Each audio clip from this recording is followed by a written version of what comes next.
எல்லாத்துக்கும் வணக்கங்க. இந்த ஒரு எழுந்திருக்க பன் பட்டர் ஜாம் பார்த்தீங்களா, உண்மையில் நல்லா இருக்கேன் இல்லையா அது சொல்லுங்களேன்.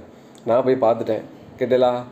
எனக்கு வந்து பெருசாக அந்த அந்த பன் பட்டர் ஜாம் பிடிக்கவே இல்லை. அதாவது அதோடய டேஸ்ட் வந்து எனக்கு வந்து ஒத்துக்கலை அப்படின்னு தான் நான் சொல்லணும். நீ காரணம் என்னென்னு கேட்டிங்கன்னா நிறைய ரீசன் இருக்குது.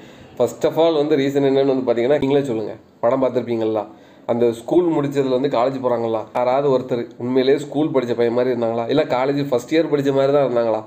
ஒருத்தருக்குமே அந்த மாதிரி ஃபீலே நமக்கு வந்து தோணலாம்னு வச்சுக்கோங்களேன். கதை வந்து உண்மையிலே ஜென்சிக்கான படம் தாங்க.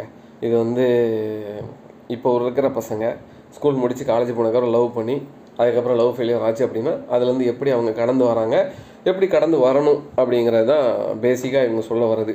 ஓகேவா? இது வந்து கண்டிப்பாக ஜென்சி பசங்களுக்கு வந்து நல்லாவே பிடிக்கும்.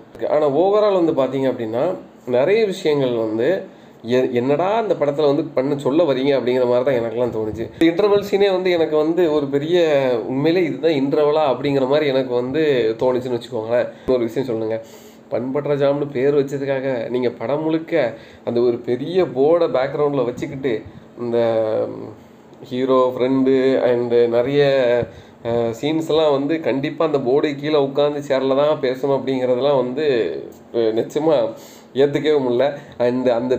இந்த மாதிரி பெரிய பல்பெல்லாம் வச்சு பன் பட்டர் ஜாம் போர்டு அடித்த கடையுமே வந்து என்னோடய வாழ்க்கையில் நான் பார்த்ததே இல்லை. சரி, அது ஒரு பக்கம் இருந்துட்டு போட்டு வைங்களேன். படம் வந்து பார்த்திங்கன்னா ரொமான்ஸ் காமெடி ஜானர் தான். படத்தில் எங்கே ரொமான்ஸ் இருக்குது அப்படின்னு உண்மையிலே கேட்க தோணுச்சு. ஸோ இவங்க பண்ணக்கூடிய அடல்ட்டு காமெடி தான் உண்மையிலே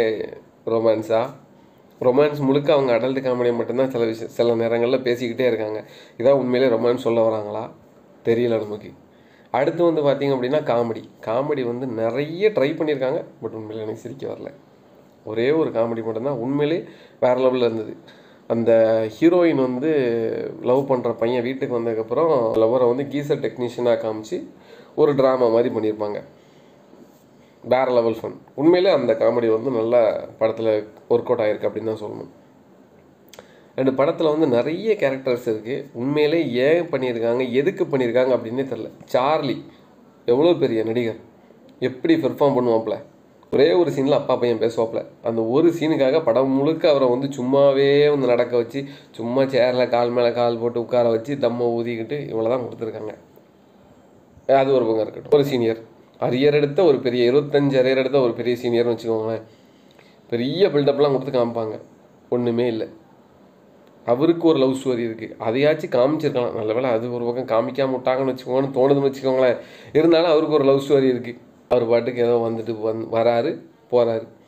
இப்படியாக நிறைய விஷயங்கள் வந்து அங்கங்கே கொஞ்சம் கொஞ்சமாக இருக்குது. படம் ஆஸ் எ ஹீரோவாக ராஜு வந்து உண்மையிலே வேறு லெவல் பண்ணியிருக்காரு. அவருக்கு கொடுத்த கேரக்டர் நல்லாவே பண்ணியிருக்காரு. ஸோ ஓவரால் வந்து பார்த்திங்கன்னா இந்த பன் பட்டர் ஜாம் வந்து எனக்கு வந்து பெரிய டேஸ்ட் கொடுக்கல அப்படின்னு தான் சொல்லணும். ஸோ நீங்கள் வந்து ஃப்ரீயாக இருக்கீங்க, உங்களுக்கு டைம் இருக்குது அப்படின்னா தியேட்டரில் அந்த படத்தை பார்த்துட்டு உங்களோட ஒப்பீனியன் எப்படி இருக்குது அப்படிங்கிறத மறக்காமல் கமெண்ட் பாக்ஸில் சொல்லுங்கள். டாடா பாய்.